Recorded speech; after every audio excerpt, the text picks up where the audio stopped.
প্রথম হলো হজ মুসলিম ব্যক্তির জন্য, কোনো অমুসলিমের নয়, আমি লাগবে না, মুসলিম হতে হবে প্রথম।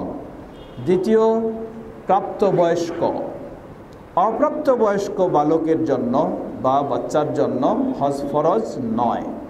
তবে অপ্রাপ্তবয়স্করা যদি প্রাপ্ত বড় মানুষদের সাথে যায় এবং হজ করায়, এটি যারা অভিভাবক তারা এর সওয়াব পাবেন। আবার এটি তার জন্য যথেষ্ট হবে না। যখন প্রাপ্তবয়স্ক হবে এবং সামর্থ্য রাখবে তখন তাকে আবার ফরজ হজ পালন করতে হবে। জ্ঞান বিবেক বুদ্ধি সম্পন্ন, মানে যার বিবেক বুদ্ধি নেই, বুদ্ধি প্রতিবন্ধী, পাগল বা এই ধরনের, তাদের জন্য হজ ফরজ নয়। শারীরিক সুস্থতা, সুস্থ না হলে তো সম্ভব নয় হজের কাজগুলি করা। তবে কোনো ব্যক্তি যদি এমন হয় যিনি শারীরিকভাবে অসুস্থ, সামর্থ্য রাখেন না, কিন্তু আর্থিকভাবে সামর্থ্য রাখেন, সে ব্যক্তির জন্য কর্তব্য হলো তিনি তার পক্ষ থেকে অন্য মানুষকে দিয়ে তার এই বদলি হজ পালন করাবেন। এরপরে আল্লাহ বলছেন, ওয়ালিল্লাহি আলান নাসি হজ্জুল বাইতি মান ইসতাতাআ ইলাইহি সাবিলা। মান ইসতাতাআ ইলাইহি সাবিলা, সেই বাইতুল্লাহ পর্যন্ত নিরাপদে পৌঁছা। আপনি এমন দেশে থাকেন যেই দেশ থেকে বাইতুল্লাহ পর্যন্ত নিরাপদে যেতে দেওয়া হবে না, তাহলে আপনার জন্য হজ আর্থিক সামর্থ্য থাকলেও ফরজ নয়। তাই সেই বাইতুল্লাহ পর্যন্ত যাওয়া আসা সেটাও নিরাপদ হওয়া। মেয়েদের জন্য অতিরিক্ত একটি শর্ত হলো, কোনো মেয়ে মানুষ অর্থ থাকলেই শুয়ে এমনি বের হয়ে চলে যাবে হজ করবে, এটা নয়।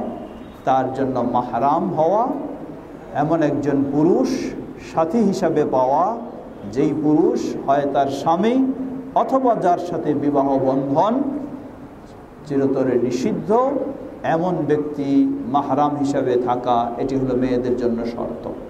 ইদানিং দেখবেন অনেক আমরা দুর্বলতার সুযোগ নেই, বিশেষ করে হজ এজেন্সি যারা, তারা একজন হাজি পেলেই তো তাদের ব্যবসা ভালো হয়। তো এই জন্য মেয়ে মানুষদেরকেও বিভিন্ন রকমের বোঝায় যে এই সেই অসুবিধা নাই, আরও অনেকজন মহিলা আছে ইত্যাদি ইত্যাদি, এই করে নিয়ে যায়। এটি হওয়া উচিত নয়। লিয়াশহাদু মানাফিআ লাহুম ওয়া ইয়াযকুরু ইসমাল্লাহি ফি আইয়ামিন মা'লুমাত।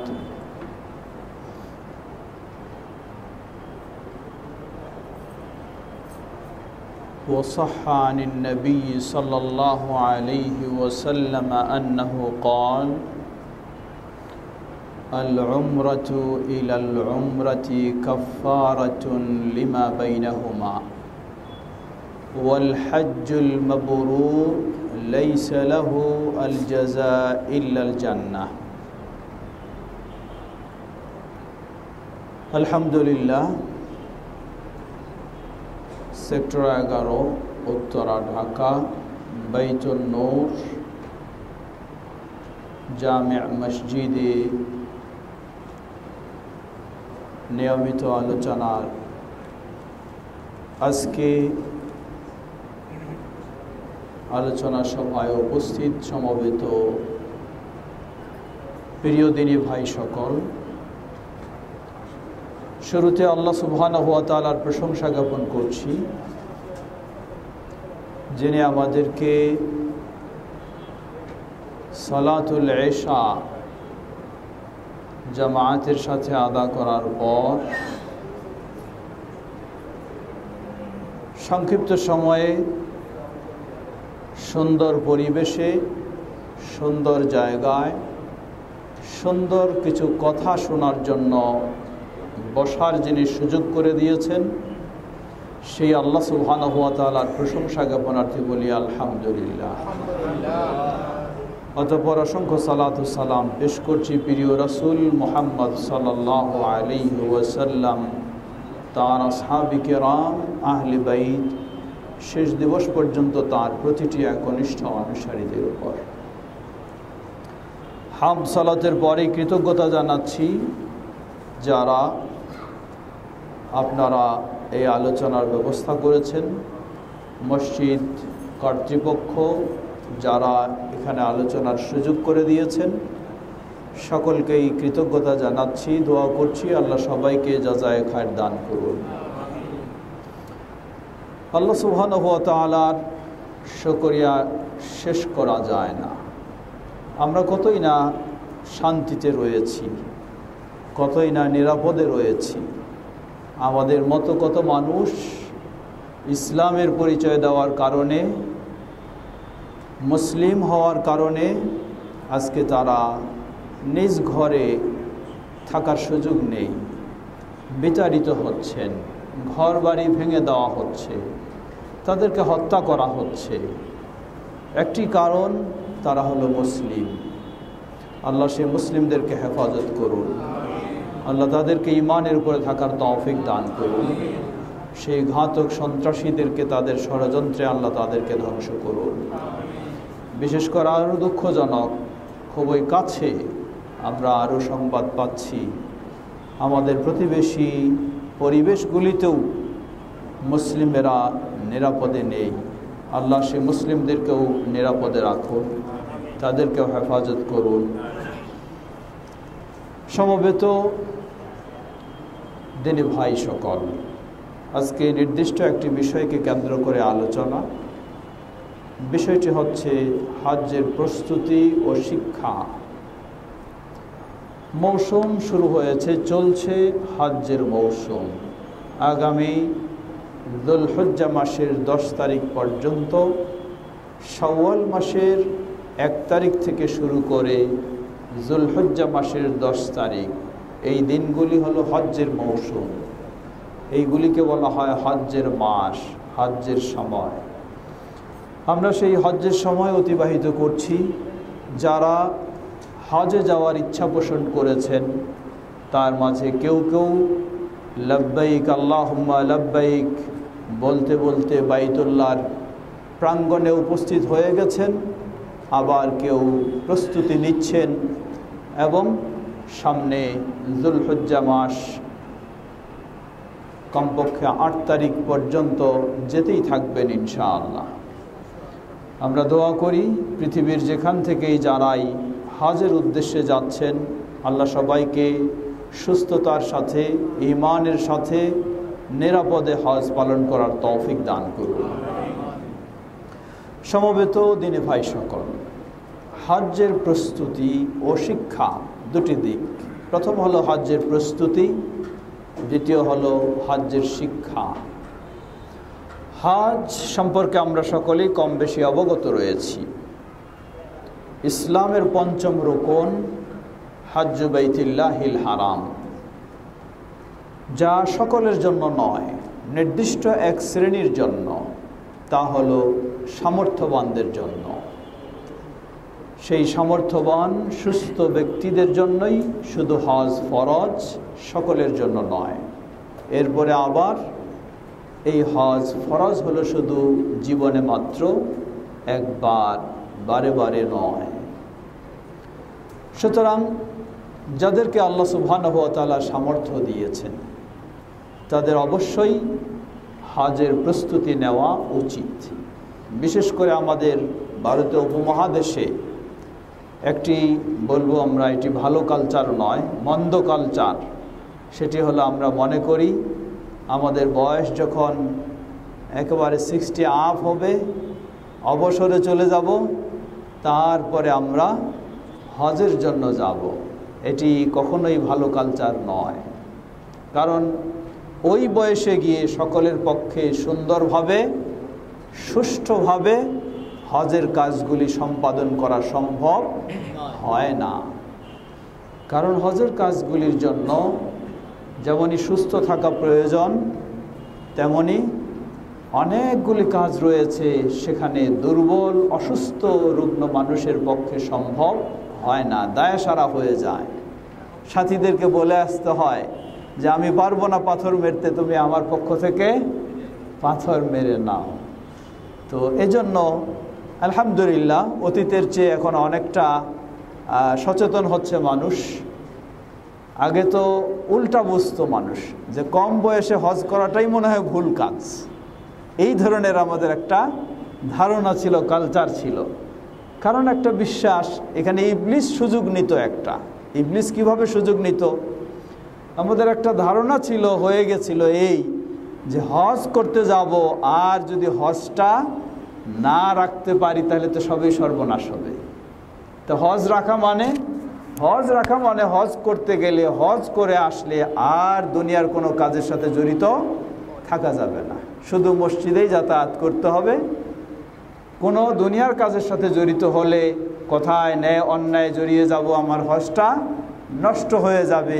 তাই হজটা যেন ঠিক রাখতে পারি, এজন্য ওই বয়স যখন এসে যাবে, দুনিয়ার সব কিছু থেকে অবসর, রিটার্ন নিয়ে নিব, তখন আমি যাব। এই চিন্তাটি মূলত এটি একটি ইবলিসি চিন্তা। বলবেন কেন ইবলিসি চিন্তা? এজন্যই আমি যেন ওই বয়স হওয়া পর্যন্ত যত অন্যায় জড়িত থাকতে পারি, এই সুযোগটা নিতে চাই। বরং ঈমানি চিন্তা হলো, আমার যখন আল্লাহ আর্থিকভাবে সামর্থ্য দেবেন, তখন এটি ফরজ আমি পালন করব, এবং এর মাধ্যমে আমি সহযোগিতা নেব যাতে অন্যায় থেকে আমি কি করতে পারি, বিরত থাকতে পারি। এই চিন্তা রাখা উচিত। এটি হলো ঈমানি চিন্তা। আল্লাহ আমাদের সকলকে সেই সুন্দর চিন্তা রাখার তৌফিক দান করুন। এজন্য হাদিসেও এসেছে, আল্লাহ রাসূল সাল্লাল্লাহু আলাইহি ওয়াসাল্লাম বলেন, যার হজ ফরজ হয়ে গেছে, আর্থিকভাবে সামর্থ্য হয়ে গেছে, তার বিলম্ব করা উচিত নয়। কারণ সামনে কি ঘটে যাবে তা তো আমি জানি না। আমার সম্পদ রয়েছে, আল্লাহ সম্পদ দিয়েছেন, হজ পালন করা আমার যখন ফরজ হয়ে যায়, তা পালন ছাড়াই যদি আমি পৃথিবী থেকে বিদায় নেই, তাহলে আমি আল্লাহ সুবহানাহু ওয়া তাআলার কাছে ঋণগ্রস্ত হিসাবে থাকব। যেটি আমার সন্তানদের জন্য কর্তব্য হলো ওয়ারিসি সম্পদ থেকে আগে এই ঋণ পরিশোধ করা। কিন্তু সেই পরিশোধ কয়জনেই চিন্তা করবে? সম্পদ পেলেই তো সবাই কারাকারি মারামারি করে নেওয়ার জন্য প্রস্তুত থাকে। তাই প্রতিটি মুসলিম নর ও নারীর উচিত সুস্থ সামর্থ্য থাকতেই সহজ সময়ে, সঠিক সময়ে যেন হজ পালন করা হয়। হজের প্রস্তুতির জন্য যে সমস্ত বিষয়গুলি আমাদের দরকার, প্রথম হলো হজ মুসলিম ব্যক্তির জন্য, কোনো অমুসলিমের নয়। আমি লাগবে না, মুসলিম হতে হবে প্রথম। দ্বিতীয়, প্রাপ্তবয়স্ক। অপ্রাপ্তবয়স্ক বালকের জন্য বা বাচ্চার জন্য হজ ফরজ নয়। তবে অপ্রাপ্তবয়স্করা যদি প্রাপ্ত বড় মানুষদের সাথে যায় এবং হজ করায়, এটি যারা অভিভাবক তারা এর সওয়াব পাবেন। আবার এটি তার জন্য যথেষ্ট হবে না। যখন প্রাপ্তবয়স্ক হবে এবং সামর্থ্য রাখবে, তখন তাকে আবার ফরজ হজ পালন করতে হবে। জ্ঞান বিবেক বুদ্ধি সম্পন্ন, মানে যার বিবেক বুদ্ধি নেই, বুদ্ধি প্রতিবন্ধী, পাগল বা এই ধরনের, তাদের জন্য হজ ফরজ নয়। শারীরিক সুস্থতা, সুস্থ না হলে তো সম্ভব নয় হজের কাজগুলি করা। তবে কোনো ব্যক্তি যদি এমন হয় যিনি শারীরিকভাবে অসুস্থ, সামর্থ্য রাখেন না, কিন্তু আর্থিকভাবে সামর্থ্য রাখেন, সে ব্যক্তির জন্য কর্তব্য হলো তিনি তার পক্ষ থেকে অন্য মানুষকে দিয়ে তার এই বদলি হজ পালন করাবেন। এরপরে আল্লাহ বলছেন, ওয়ালিল্লাহি আলান নাসি হজ্জুল বাইতি মান ইসতাতাআ ইলাইহি সাবিলা। মান ইসতাতাআ ইলাইহি সাবিলা, সেই বাইতুল্লাহ পর্যন্ত নিরাপদে পৌঁছা। আপনি এমন দেশে থাকেন যেই দেশ থেকে বাইতুল্লাহ পর্যন্ত নিরাপদে যেতে দেওয়া হবে না, তাহলে আপনার জন্য হজ আর্থিক সামর্থ্য থাকলেও ফরজ নয়। তাই সেই বাইতুল্লাহ পর্যন্ত যাওয়া আসা সেটাও নিরাপদ হওয়া। মেয়েদের জন্য অতিরিক্ত একটি শর্ত হলো, কোনো মেয়ে মানুষ অর্থ থাকলেই শুয়ে এমনি বের হয়ে চলে যাবে, হজ করবে, এটা নয়। তার জন্য মাহরাম হওয়া, এমন একজন পুরুষ সাথী হিসাবে পাওয়া, যেই পুরুষ হয় তার স্বামী অথবা যার সাথে বিবাহ বন্ধন চিরতরে নিষিদ্ধ এমন ব্যক্তি মাহরাম হিসাবে থাকা, এটি হলো মেয়েদের জন্য শর্ত। ইদানিং দেখবেন অনেক আমরা দুর্বলতার সুযোগ নেই, বিশেষ করে হজ এজেন্সি যারা, তারা একজন হাজি পেলেই তো তাদের ব্যবসা ভালো হয়। তো এই জন্য মেয়ে মানুষদেরকেও বিভিন্ন রকমের বোঝায় যে এই সেই অসুবিধা নাই, আরও অনেকজন মহিলা আছে ইত্যাদি ইত্যাদি এই করে নিয়ে যায়। এটি হওয়া উচিত নয়। আল্লাহ সুবহানাহু ওয়া তাআলা আমাদের যাদের সুযোগ সামর্থ্য দিয়েছেন তারা যেন আমরা সুন্দরভাবে হজ পালন করতে পারি, আল্লাহ তৌফিক দান করুন। হজ এমন একটি ইবাদত, একদিক দিয়ে তা হলো ফরজ, অপর দিক থেকে আল্লাহ রাসূল সাল্লাল্লাহু আলাইহি ওয়াসাল্লাম বলেন, যেটি সহিহুল বুখারীর হাদিস, মান হাজ্জা লিল্লাহ ফালাম ইয়ারফুস ওয়ালাম ইয়াফসুক রাজাআ কায়াউমিন ওয়ালাদাতহু উম্মুহু, রাওয়াহু আল বুখারী। মান হাজ্জা লিল্লাহ, যে হজ পালন করবে কার জন্য? আমাকে হাজি বলা হবে এই জন্য নয়, মনে রাখবেন। মান হাজ্জা লিল্লাহ, যে হজ পালন করবে শুধু আল্লাহ সুবহানাহু ওয়া তাআলাকে খুশি করার জন্য, আল্লাহর নির্দেশে আল্লাহকে সন্তুষ্ট করার জন্য। নিজেকে হজ করে আসলে সামাজিকভাবে আমার সম্মান মর্যাদা বৃদ্ধি হবে, মানুষ হাজি সাহেব বলে বেশি মূল্যায়ন করবে বা ইত্যাদি ইত্যাদি, এই ধরনের কোনো চিন্তা থাকবে না। মান হাজ্জা লিল্লাহ, যে শুধু আল্লাহর সন্তুষ্টি অর্জনের জন্য হজ করবে, ওয়ালাম ইয়াফসুক, এবং সে হজ পালন করতে গিয়ে কোনো রকমের অশ্লীলতায় লিপ্ত হবে না, কোনো অবাধ্যতায় লিপ্ত হবে না। রাজাআ কায়াউমিন ওয়ালাদাতহু উম্মুহু, এর ফলাফল প্রতিদান হলো তার মা তাকে যেভাবে নিষ্পাপ হিসাবে জন্মদান করেছেন, তিনি হজ সম্পন্ন করে সেইভাবে নিষ্পাপ হিসাবে প্রত্যাবর্তন করবেন। সুবহানাল্লাহ। কেমন নিষ্পাপ? অন্য আরেক হাদিসে এসেছে, প্রসিদ্ধ সাহাবী আমর ইবনে আল আস রাদিয়াল্লাহু তাআলা আনহু, তিনি যখন মুমূর্ষ অবস্থায় মৃত্যুশয্যায় শায়িত, সেই কঠিন অবস্থায় তিনি কান্না করছেন। একজন তাবেঈ তিনি বলছেন, আমি তাকে দেখতে গেলাম। আমি দেখতে গিয়েই বললাম যে কী ব্যাপার, আপনি কঠিন অবস্থায় রয়েছেন। তিনি তখন তার পূর্বের এক অবস্থা শোনালেন যখন ইসলাম গ্রহণ করেন। আমর ইবনে আল আস রাদিয়াল্লাহু আনহু বলছেন, যখন আমার হৃদয়ে ইসলামের চিন্তা আসলো, ইসলামকে আমার পছন্দ হলো, আমি এখন ইসলাম গ্রহণ করতে চাই, আমি রাসূলুল্লাহ সাল্লাল্লাহু আলাইহি সাল্লামের কাছে গেলাম যে আমি ইসলাম গ্রহণ করব, কালিমা পড়ব, তার হাতে হাত রেখে ওয়াদা করব। আমি হাত বাড়ালাম, রাসূলুল্লাহ সাল্লাল্লাহু আলাইহি সাল্লামও হাত বাড়ালেন, কিন্তু রাসূল সাল্লাল্লাহু আলাইহি সাল্লামের হাত বাড়ানোর আগেই আমার হাতটা আমি গুটায় নিলাম। রাসূলুল্লাহ সাল্লাল্লাহু আলাইহি সাল্লাম বললেন, ইয়া আমর, হে আমর, কি ব্যাপার? তোমার জন্য আমি হাত বাড়ালাম, তুমি হাত গুটিয়ে নিলা। তিনি বললেন, হে আল্লাহ রাসূল সাল্লাল্লাহু আলাইহি সাল্লাম, আমি শর্ত করতে চাই, আমি আপনার সাথে হাত রাখবো ঠিকই, কিন্তু একটা শর্ত দিতে চাই। কি শর্ত? শর্ত হলো আমার জীবনে তো বহু অপরাধ হয়েছে, সেই অপরাধগুলি যেন মোচন হয়, এই শর্ত দিতে চাই।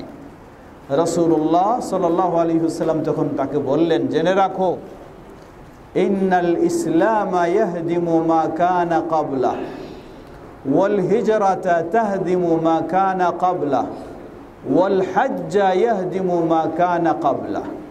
বললেন, হে আমর, জেনে রাখো, ইসলাম এমন একটা জীবন ব্যবস্থা, এমন একটা দিন, কেউ যদি এই দিন গ্রহণ করে, যেদিনে এই দিন গ্রহণ করবে, আল্লাহ সুবহানাহু ওয়া তাআলা এর বিনিময়ে অতীতের সব অপরাধগুলিকে মুছে দেবেন। ওয়াল হিজরাতা তাহদিমু মা কানা ক্বাবলা, জেনে রাখা, হিজরত এমন একটা কাজ যেই হিজরত করলে অতীতের অপরাধগুলিকে আল্লাহ সুবহানাহু ওয়া তাআলা ক্ষমা করে দেন। হিজরত কি? হিজরত হলো যদি আমি এমন পরিবেশে এমন জায়গায় অবস্থান করি যেখানে ঈমান নিয়ে টিকে থাকা সম্ভব নয়, তাহলে সেই অঞ্চল ত্যাগ করে যেই অঞ্চলে ঈমান নিয়ে টিকে থাকা সম্ভব সেই অঞ্চলে স্থানান্তরিত হওয়া, এটিকে হিজরত বলা হয়। যা করেছিলেন নবী মুহাম্মদ সাল্লাল্লাহু আলাইহি ওয়াসাল্লাম ও সাহাবায়ে কেরাম মক্কা থেকে মদিনায়। এরপরে বললেন, জেনে রাখো ওয়াল হজ্জ ইয়াহদিমু মা কানা ক্বাবলা, হজ এটাও এমন একটি ইবাদত, এই ইবাদত যে পালন করবে ইয়াহদিমু মা কানা ক্বাবলা, আল্লাহ সুবহানাহু ওয়া তাআলা এর মাধ্যমে অতীতের সব অপরাধগুলিকে মুছে দেবেন। সুবহানাল্লাহ, এই হাদিস সহিহ। তাহলে ওই হাদিসে আমরা পেলাম মা সন্তানকে যখন নিষ্পাপ হিসেবে জন্মদান করে সেভাবে প্রত্যাবর্তন করবে। আবার এই হাদিসে আল্লাহ রাসূল সাল্লাল্লাহু আলাইহি সাল্লাম বললেন অতীতের অপরাধগুলিকে মিটিয়ে দেবে। কখন এটা? এটা তখন যখন আমি একদিকে হজ পালন করব, অপর দিকে আমি আল্লাহ সুবহানাহু ওয়া তাআলার কাছে এমনভাবে আত্মসমর্পণ করব, ঘোষণা দেব লাব্বাইক আল্লাহুম্মা লাব্বাইক লাব্বাইক লা শারীকা লাকা লাব্বাইক। সকল দিক থেকে আল্লাহ সুবহানাহু ওয়া তাআলাকে শরীক মুক্ত ঘোষণা যখন দেব, ইন্নাল হামদা ওয়ান নি'মাতা লাকা ওয়াল মুলক লা শারীকা লাক, সকল দিক থেকে শরীক মুক্ত যখন করব। এখানে একটি অত্যন্ত গুরুত্বপূর্ণ বিষয়, রাসূলুল্লাহ সাল্লাল্লাহু আলাইহি ওয়াসাল্লাম তিনি 10ম হিজরিতে হজ করেছেন, কিন্তু মক্কায় 10ম হিজরি নয়, মক্কায় হজ চালু হয়েছে। আল্লাহ সুবহানাহু ওয়া তাআলা সূরা হজ্জে বললেন, ওয়াআযযিন ফিন নাসি বিল হজ্জি ইয়াতুকা রিজালা ওয়া আলা কুল্লি যামিরিন ইয়াতিনা মিন কুল্লি ফাজ্জিন আমিক। হে ইব্রাহিম, তুমি মানবের মাঝে হজ্জের ঘোষণা দিয়ে দাও, যে যেখানে রয়েছে, কেউ তার পায়ে হেঁটে, কেউ তার বাহনে করে, বিভিন্ন পথ দিয়ে এই বাইতুল্লাহ এসে হজ পালন করবে। সেই ঘোষণা থেকেই মূলত হজ চলছে। তাই নবী সাল্লাল্লাহু আলাইহি সাল্লামের নবুয়তের আগেও মানুষেরা হজ করত, এমনকি নবুয়তের পরেও 9ম হিজরি পর্যন্ত মক্কার মুশরিকরাও হজ করত। সহিহ মুসলিমের হাদিসে এসেছে মক্কার মুশরিকরা যে হজ করত, তারা কিভাবে হজ করত? তারাও তালবিয়া পাঠ করত। কি তালবিয়া পাঠ করত? তারা বলতো লাব্বাইক আল্লাহুম্মা লাব্বাইক লা শারীকা লাকা ইল্লা শারীকা হুয়া লাক তামলিকুহু ওয়া মা মালাক। সহিহ মুসলিমের হাদিস। মুশরিকরা হজ করত যখন, তারাও তালবিয়া পাঠ করত। তাদের তালবিয়াটা ছিল লাব্বাইক আল্লাহুম্মা লাব্বাইক, হে আল্লাহ আপনার দরবারে হাজির, লা শারীকা লাক, আপনার কোনো শরীক নাই, ইল্লা শারীকা, তবে একটা শরীক আছে, হুয়া লাকা তামলিকুহু ওয়া মা মালাক, তবে ওই শরীকটা আবার এত বেশি শক্তিশালী নয়, বরং সেই শরীকের উপরও আপনি ক্ষমতাশীল। খেয়াল করবেন কথাটা। মুশরিকরাও হজ করত 9ম 8ম হিজরি পর্যন্ত। 8ম হিজরিতে তো মক্কা বিজয় হলো, 9ম হিজরি পর্যন্ত তারা হজ করেছে। 9ম হিজরিতে আবু বকর রাদিয়াল্লাহু তাআলা আনহুর নেতৃত্বে রাসূল সাল্লাল্লাহু আলাইহি ওয়াসাল্লাম টিম প্রেরণ করলেন মক্কায়, এবং ঘোষণা দেওয়া হলো এবার থেকে আর কোনো মুশরিকের বাইতুল্লাহ প্রবেশের সুযোগ নেই, শুধু মুসলিমেরাই। সেই দিন থেকে আজও পর্যন্ত বাইতুল্লাহ কোনো অমুসলিমের প্রবেশের সুযোগ নেই। এর আগে মুশরিকরা হজ করত, মুশরিকরা কাবার দেওয়ালে কি করত? গরু জবাই করে রক্তগুলো মেখে দিত যেন এগুলি আল্লাহর কাছে যায়। আল্লাহ কি বললেন? আল্লাহ সুবহানাহু ওয়া তাআলা বললেন, লা ইয়ানালুল্লাহা লুহুমুহা ওয়ালা দিমাউহা ওয়ালাকিন ইয়ানালুহু তাকওয়া মিনকুম, জেনে রাখো তোমাদের সেই পশুর রক্ত গোস্ত কোনোটাই আল্লাহর কাছে পৌঁছে না, আল্লাহর কাছে পৌঁছায় তোমাদের ভিতরে কতটুকু আল্লাহ ভীতি রয়েছে। মক্কার মুশরিকরা তারা তাওয়াফ করত, কতটা পরিচ্ছন্নতা অবলম্বনের চেষ্টা করত। তারা ভাবতো আমরা যেই পোশাকগুলি পরে তাওয়াফ করছি এই পোশাকের মাঝেও কিছুটা কি থাকতে পারে, ত্রুটি থাকতে পারে, যার কারণে আল্লাহ এগুলি কবুল নাও করতে পারে। এজন্য তারা পোশাক খুলে উলঙ্গ অবস্থায় তাওয়াফ করত। এই পরিবেশ ছিল। তো যেটা অন্যদিকে চলে যাচ্ছি, ফিরে আসি যে মক্কায় মুশরিকরাও হজ করত, নবম হিজরি পর্যন্ত তারা হজ করেছে। তারা তালবিয়া পাঠ করত, লাব্বাইক আল্লাহুম্মা লাব্বাইক, হে আল্লাহ আপনার দরবারে হাজির, লা শারিকা লাক, আপনার কোনো শরিক নেই, ইল্লা শারিকা, তবে একটা শরিক আছে, হুয়া লাক, সেটাও আবার আল্লাহ আপনারই অনুগত, তামলিকুহু ওয়া মা মালাক, ওই শরিকও বিশেষ কোনো ক্ষমতা রাখে না, তার উপরেও আপনি ক্ষমতাশীল। সুবহানাল্লাহ, এটি মুশরিকদের কথা ছিল। একটু খেয়াল করবেন আমি কেন সুবহানাল্লাহ বললাম। যারা একেবারে কোনো মুসলিম নয়, শতভাগ অমুসলিম, মুশরিক, প্রতিমা পূজারী, তারা এই বিশ্বাস করত আল্লাহর একটা শরিক বানাতো, বানায় আবার এটাও বিশ্বাস করত যে আল্লাহ সুবহানাহু ওয়া তাআলা ওই শরিকের উপরও কি ক্ষমতাশীল। কেন শরিক বানাতো? কারণ বাইতুল্লাহ অলরেডি কতজন, 360টি প্রতিমা রেখেছে তারা। বৃষ্টির প্রয়োজন হয় এক প্রতিমার ধর্ণা দেয়, সন্তানের প্রয়োজন হয় আরেক প্রতিমার কাছে যায়, ব্যবসার উন্নতির প্রয়োজন হয় আরেক প্রতিমার কাছে যায়, ভাগ্যের পরিবর্তনের প্রয়োজন হয় আরেক প্রতিমার কাছে যায়, তার মাধ্যমে আল্লাহ সুবহানাহু ওয়া তাআলার কাছে চায়। আল্লাহ যখন বললেন যে তোমরা কি এদের ইবাদত করো, তারা বলছে মা না'বুদুহুম ইল্লা লিইউকাররিবুনা ইলাল্লাহি যুলফা, তারা বলল না না আমরা এই প্রতিমার কোনো ইবাদত করি না। কেন যাচ্ছ, কেন তাহলে নত হচ্ছ কেন?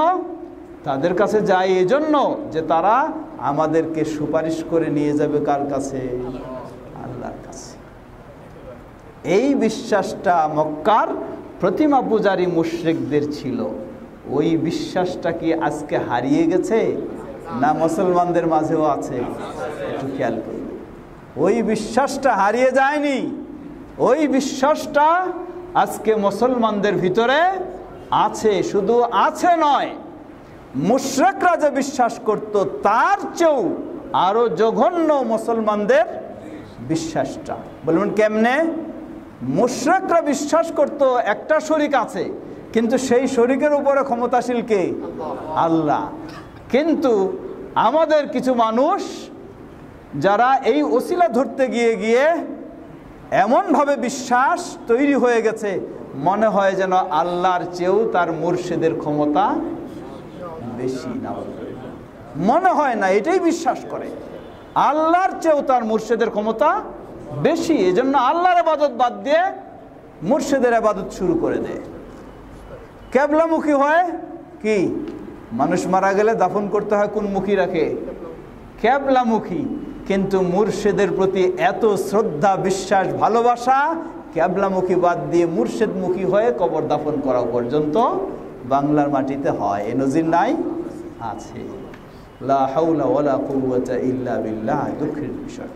তাহলে এই হজ আমাদেরকে শিক্ষা দেয়। এজন্য সহিহ মুসলিমের সবচেয়ে দীর্ঘ হাদিস, যেটি নবী সাল্লাল্লাহু আলাইহি ওয়াসাল্লামের বিদায় হজ্জের চিত্রটা ধারণ করেছিলেন প্রসিদ্ধ সাহাবী জাবির ইবনে আব্দুল্লাহ রাদিয়াল্লাহু আনহু, সবচেয়ে দীর্ঘ হাদিস। সেই মদিনা থেকে কখন বের হলেন, আবার মদিনায় ফেরা পর্যন্ত গোটা চিত্রটা ধারণ করেছিলেন যেই প্রসিদ্ধ সাহাবী, তিনি হলেন সাহাবী জাবির ইবনে আব্দুল্লাহ রাদিয়াল্লাহু তাআলা আনহুমা।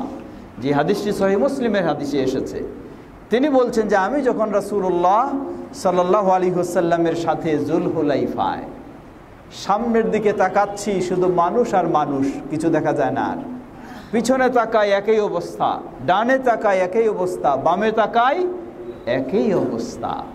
ওই সময়ে রাসূলুল্লাহ সাল্লাল্লাহু আলাইহি ওয়াসাল্লাম কিভাবে হজ শুরু করলেন? বললেন আহাল্লান নবিয়্যু সাল্লাল্লাহু আলাইহি ওয়াসাল্লাম বিতাওহীদ। নবী সাল্লাল্লাহু আলাইহি ওয়াসাল্লাম তার হজের কার্যক্রম শুরু করলেন তাওহীদ, আল্লাহর একত্ববাদের মাধ্যমে। কিভাবে তাওহীদের মাধ্যমে? কেন বললেন? কারণ মুশরিকরা একজন শরীক সাব্যস্ত করে হজের কাজ করত, আর নবী সাল্লাল্লাহু আলাইহি ওয়াসাল্লাম সকল প্রকার শরীককে একেবারে নাকচ করে দিলেন। বললেন লব্বাইক আল্লাহুম্মা লব্বাইক লব্বাইকা লা শারীকা লাকা লব্বাইক ইন্নাল হামদা ওয়ান নি'মাতা লাকা ওয়াল মুলক লা শারীকা লাক। সুবহানাল্লাহ, সব দিক থেকে শরীক মুক্ত করলেন। সত্যিই যদি মানুষ যারা হজে যাবে এভাবেই সকল দিক থেকে সে শরীক মুক্ত হয়, শিরক মুক্ত হয়, তাহলে কোনো সন্দেহ নেই ইনশাআল্লাহ তিনি নিষ্পাপ হবেন এবং তিনি জান্নাতি হবেন ইনশাআল্লাহ, কোনো সন্দেহ নেই। তাই আজকে আমাদেরকে সেই শিক্ষায় নেওয়া উচিত এই হজ থেকে। কিন্তু আফসোস, আমরা এই হজকে ব্যবহার করি রাজনৈতিক ফিল্ডেও, এই হজকে ব্যবহার করি সামাজিকভাবেও। একজন রাজনৈতিক ব্যক্তি যদি হজ করে আসেন, ওনার কি একটু কদরটা বেড়ে যায়। একজন সামাজিক ব্যক্তিও যদি হজ করে আসেন, ওনার মূল্যায়নটা সমাজে বেড়ে যায়। এই চিন্তা নিয়ে আজকে আমাদের হজ। এজন্য কবি আফসোস করে বলছিলেন ওয়াবি আইমানিহিম নূরানি কিতাবুল্লাহি ওয়া সুন্নাতি ফামা বালুল কওমি ফি হালিকিদ যুলুমাতি। হজের পরিবেশে দেখলে বোঝা যায় যে ইসলাম ছাড়া আর অন্য কিছু নাই, শুধু ইসলাম। যেদিকেই তাকাবেন মনে হয় ইসলাম ছাড়া আর ভিন্ন কিছু নাই। তিনি আফসোস করে বললেন যে এতই সুন্দর পরিবেশ, কিন্তু এরপরও গোটা বিশ্বে দেখা যায় আজকে মুসলিমেরা নির্যাতন নিষ্পেষণের মাঝে রয়েছে। কারণটা কি? কারণটা হলো মুসলিমদের হাতে দুটি আলোকবর্তিকা রয়েছে। একটি হলো আল্লাহর কিতাব আল কোরআনুল কারীম, আরেকটি হলো নবী মুহাম্মদ সাল্লাল্লাহু আলাইহি ওয়াসাল্লামের হাদিস। কিন্তু এই দুটির আলোকে মানুষ নিজের জীবন আলোকিত করে না, তাই অন্ধকারে তারা আজকে নিমজ্জিত।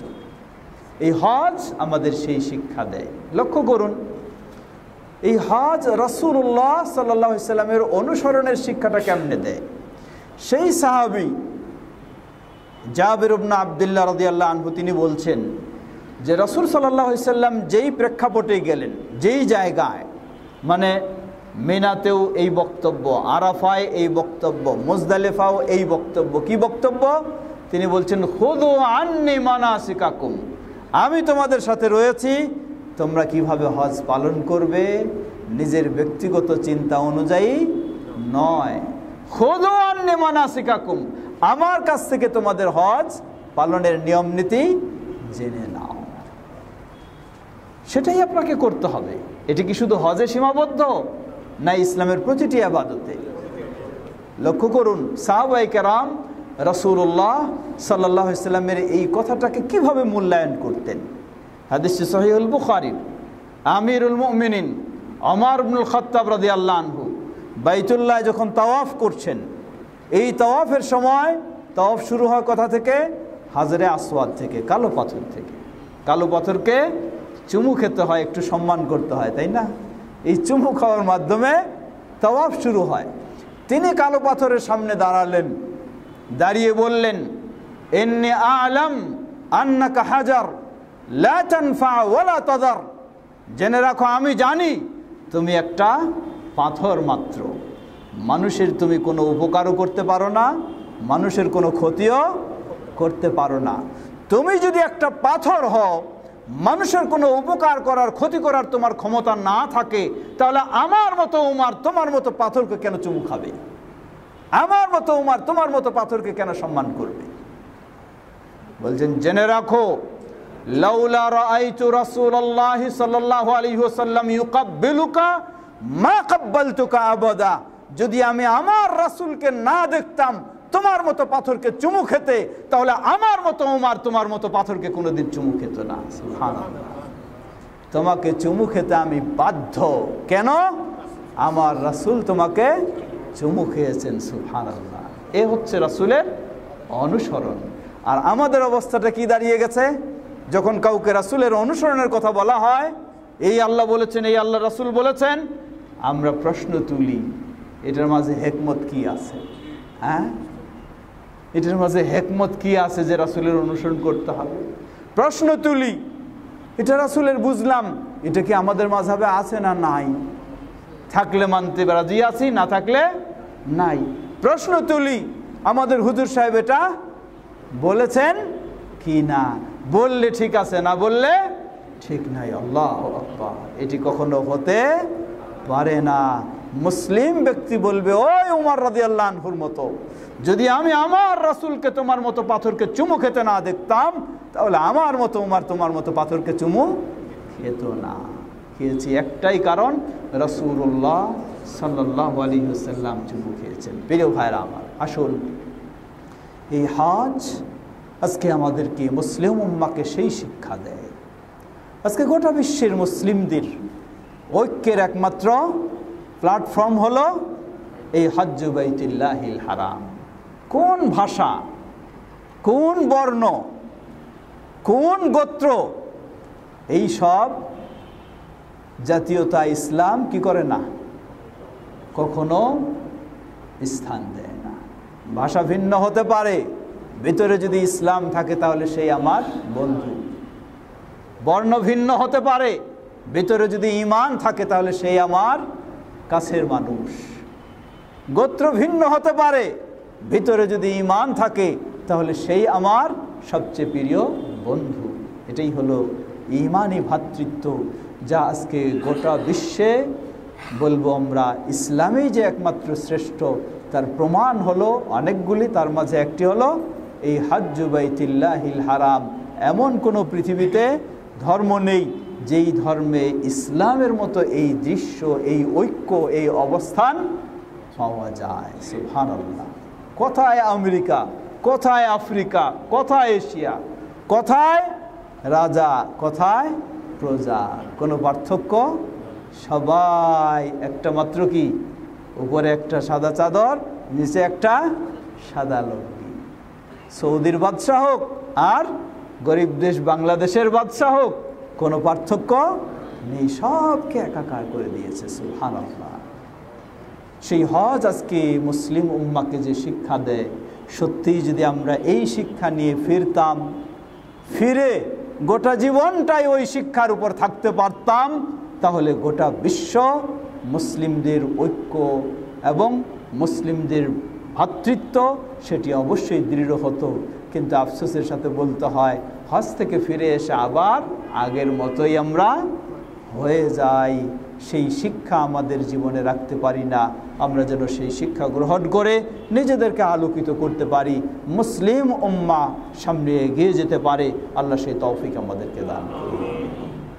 প্রিয় ভাইয়েরা আমার, সুতরাং হজের প্রস্তুতি আমরা বলেছি, যাদেরকে আল্লাহ সুবহানাহু ওয়া তাআলা সামর্থ্য দিয়েছেন তাদের আর বিলম্ব নয়, দ্রুত সেটি আদায় করাই হলো তার দায়িত্ব, কর্তব্য। আর যাদের সামর্থ্য নেই তাদের জন্য কোনো অপরিহার্য বিষয় নয়, কিন্তু মনের মাঝে তো সবারই কি থাকতে পারে, আশা থাকতে পারে। অসম্ভব কিছুই নয়, আল্লাহ সুবহানাহু ওয়া তাআলার কাছে অসম্ভব কিছুই নয়। তবে আমাদের মাঝে কিছু ব্যক্তি আবার বেশি আবেগী রয়েছে। কি আবেগী? কোথায় সেই বাংলাদেশে বা ইন্ডিয়া, তার চিন্তা হলো পায়ে হেঁটে গিয়ে হজ করবে। আজীব কারবার। একজন মেয়ে মানুষ, দেখতেছেন আপনারা, হ্যাঁ, মেয়ে মানুষ সে হজ করতে যাচ্ছে পায়ে হেঁটে। যেই মেয়ে মানুষের মাহরাম ছাড়া চলা বৈধ নয়, অনুমতি নাই, আর সে সেই ইন্ডিয়া থেকে সেই কাবা 6000 কিলো বা আরও বেশি বলেন, হ্যাঁ, এইটা যাবে সে পায়ে হেঁটে একা একা এসে হজ করতে যায়। এটা কোন ইসলাম? এই আবেগ ইসলামে কখনো চাপায় দেয়নি এই ধরনের কাজ। এটি কখনো এত আবেগী হয়ে নিজের উপরে জিনিসটাকে চাপায় নেওয়া উচিত নয়। আরেকজন মানুষ, দরিদ্র মানুষ, কোনো মতো চলে, খাওয়াও ঠিক মতো নেই, হজ করার নিয়তে এখন ভিক্ষা করা শুরু করে দিয়েছে। কি ভিক্ষা করে টাকা জমায় কি করবে? হজ করবে। লা ইউকাল্লিফুল্লাহু নাফসান ইল্লা উসআহা। আল্লাহ সুবহানাহু ওয়া তাআলা সাধ্যের বাইরে এমন কিছু কাউকে চাপায় দেননি। তাই যেই সীমা ইসলাম দিয়েছে আমাদের উচিত সেই সীমার মাঝেই সীমাবদ্ধ থাকা, নিজে বেশি আবেগী হয়েও নয়, আবার বেশি অলস হওয়া নয়। এই জন্য ইসলাম বাড়াবাড়িও নয়, ছাড়াছাড়িও নয়, মধ্যম পন্থা অবলম্বনেই হলো ইসলামের সঠিক পন্থা। আমরা যেন হাজ্জু বাইতুল্লাহিল হারাম ছাড়াও ইসলামের সকল ইবাদতের ক্ষেত্রে সেই মধ্যম পন্থা অবলম্বন করে সঠিক ইসলাম মেনে চলতে পারি। আল্লাহ আমাদের সকলকে সে তৌফিক দান করুন। বিশেষ করে এই হজ গোটা বিশ্বের মুসলিমকে শিক্ষা দেয় সেই আল্লাহ সুবহানাহু ওয়া তাআলার তাওহীদের কথা, শিরক মুক্ত হওয়ার কথা। শিরক মুক্ত কি বিষয় লক্ষ্য করুন। মানুষ মাত্র ভুল ত্রুটি হবে এটি অসম্ভব নয়। আল্লাহ রাসূল সাল্লাল্লাহু আলাইহি ওয়াসাল্লাম সুসংবাদ দিচ্ছেন। আল্লাহ রাব্বুল আলামিন বলেন হাদিসে কুদসি, আল্লাহ বলছেন, ইয়া ইবনা আদম লাউ আতাইতানি বিকুরাবিল আরদি খাতায়া ওয়া লাম তুশরিক বি শাইআ লা আতাইতুকা বিকুরাবিহা মাগফিরা। হে আদম সন্তান, জেনে রাখো, তুমি যদি আমার কাছে আসো গোটা পৃথিবীর সমান গুনাহ নিয়ে, গোটা পৃথিবীর সমান গুনাহ নিয়ে আসো, কিন্তু শর্ত একটা, লাম তুশরিক বি শাইআ, আমার সাথে কখনো শিরকের গুনাহে লিপ্ত হও না। গুনাহ হয়েছে, বহু রকমের গুনাহ আছে, মিথ্যা বলা গুনাহ, আরও কিছু করা গুনাহ, কত রকমের গুনাহ আছে, কিন্তু কিসের গুনাহ নয়? শিরকের গুনাহ নয়। এটা করো নাই তুমি। এই অবস্থায় যদি গোটা পৃথিবীর সমান গুনাহ নিয়ে, অপরাধ নিয়ে আমার কাছে আসো, জেনে রাখো লা আতাইতুকা বিকুরাবিহা মাগফিরা, আমিও তোমাকে গোটা পৃথিবীর সমান ক্ষমা দান করব। সুবহানাল্লাহ, সুবহানাল্লাহ। এটা হলো তাওহীদের মর্যাদা, এটা হলো তাওহীদের মর্যাদা, শিরক মুক্ত হওয়ার মর্যাদা। এই হজ আমি সেই সাক্ষ্য দেই, সেই স্বীকৃতি দেই, লব্বাইক আল্লাহুম্মা লব্বাইক লা শারীকা লাকা লব্বাইক ইন্নাল হামদা ওয়ান নি'মাতা লাকা ওয়াল মুলক লা শারীকা লাক। সেই শিক্ষা নিয়েই যেন আমরা শিরক মুক্ত হতে পারি, তাওহীদের উপরে অটল থাকতে পারি, বিদআ মুক্ত হতে পারি, সুন্নাহর উপরে অটল থাকতে পারি। আল্লাহ আমাদের সবাইকে সে তৌফিক দান করুন। কথা দীর্ঘ না করে শেষ করতে চাই। আমাদের মাঝে উপস্থিত অনুপস্থিত যারা অসুস্থ রয়েছেন, আল্লাহ সকলকে পরিপূর্ণ সুস্থতা দান করুন। যারা বিপদগ্রস্ত রয়েছেন দেশে বিদেশে সর্বত্র, আল্লাহ প্রতিটি বিপদগ্রস্ত মুসলিমকে বিপদ থেকে মুক্তি দান করুন। আল্লাহ আমাদের এই দেশকেও সকল প্রকার ষড়যন্ত্র থেকে হেফাজত করুন। সর্বত্র মুসলিমদেরকে ঈমানের উপরে থাকার তৌফিক দান করুন। আমাদের যারা বিদায় নিয়ে চলে গেছেন, প্রিয়জন, বাবা মা, ভাই বোন, আল্লাহ তাদের ভুল ত্রুটি ক্ষমা করে জান্নাতুল ফেরদাউস নসিব করুন। আর আমাদের মধ্য থেকে এবং গোটা বিশ্ব থেকে যারাই হজে এবার গেছেন এবং যাবেন, আল্লাহ সকলকে সুস্থতার সাথে সুন্দরভাবে সঠিকভাবে পরিপূর্ণ হজ আদায় করার তৌফিক দান করুন এবং হজ থেকে তাওহীদ ও সুন্নাহর শিক্ষা নিয়েও তাদেরকে ফেরার তৌফিক দান করুন। সুবহানাকাল্লাহুম্মা ওয়া বিহামদিকা আশহাদু আল্লা ইলাহা ইল্লা আনতা আস্তাগফিরুকা ওয়া আতুবু ইলাইক। আমি খেয়াল করলাম একটা জিনিস, তা হলো আল্লাহ রাসূল সাল্লাল্লাহু আলাইহি ওয়াসাল্লাম বলেন, যখন কোনো মাজলিস হবে, কোনো বৈঠক হবে, তাই বৈঠক ভঙ্গের একটা দোয়া রয়েছে।